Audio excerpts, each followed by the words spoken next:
computer since she could remember. Melanie's mother, check this out, folks.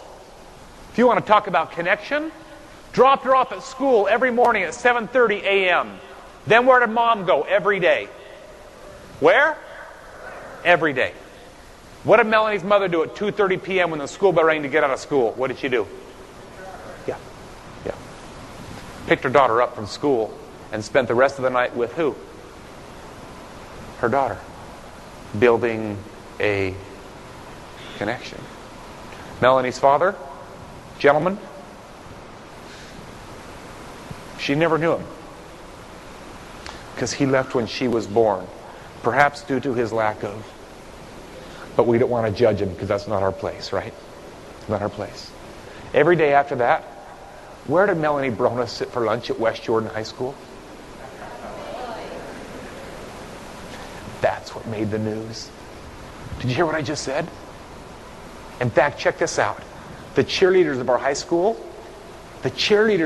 my senior year, nominated Melanie Bronis the head cheerleader of our school. And it caught national news. Katie Couric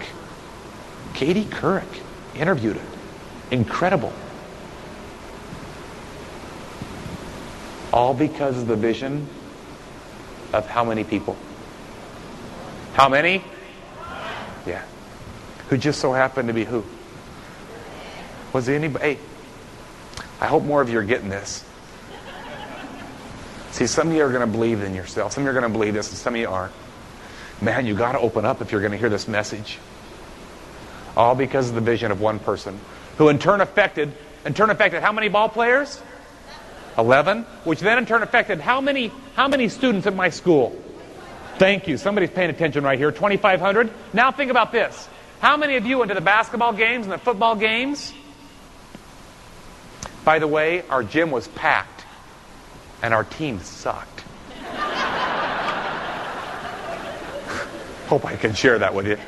The gym was packed every game, not because they were there to watch a game, but who were they there to watch? They were like this. Watch this. They were like this. The crowd.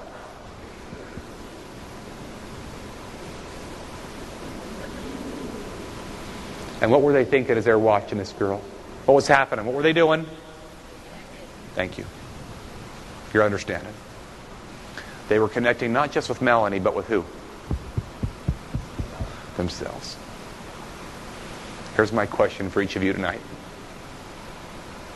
Are you willing to allow yourself to do the same thing? Yeah. Thank you. I'm going to ask again and hope people... Are you willing to do the same thing? Yeah. Thank you very, very much. Now let's move on quickly about this world record marathon. I had a vision. I didn't say I was smart, folks. I did not say I was smart, but I had a vision to set a world record, to push this chair from a place called Temple Square in Salt Lake City, Utah. Some of you have heard of it. To another place called the Mirage. Where's that? Heaven to hell, if you want to think about it in hindsight, right? We can be honest. Can we be honest? We can be honest. And I trained for 18 months to break this record. 6 of those months I had to train in Vegas. Why? Heat. See, check this out. As a quadriplegic, I lost the thermostat. It's located right here at C3 in all of your necks. Right here. That's the vertebrae that I crushed. So I lost the ability to tell the difference between hot and cold. Translated, when all of you get cold, what does your body read? What does it do? Shivers. I don't shiver anymore at all. Period. At all. That's why I have on 3 pairs of long johns. If you want to talk about getting connected, come check it out. 3 pairs. What happens when you all get hot? You sweat. I don't sweat at all. Seriously. Period. Sounds like a modern miracle to most of you, doesn't it? I've saved a lot of money in deodorant, and I have a lot more friends than many of you in this room for that very, very reason. Right? So I had to spend 6 months in Vegas adapting to the heat, because it's easier to cool down than it is to get warm for people like me. One day after training, we're wandering down the strip. And when I say we, I'm talking about me and my bride. And when I talk about my bride, hey, you're going to meet her here in just a little bit. Her name is Shondell. She is a sweetheart. So I thought that day.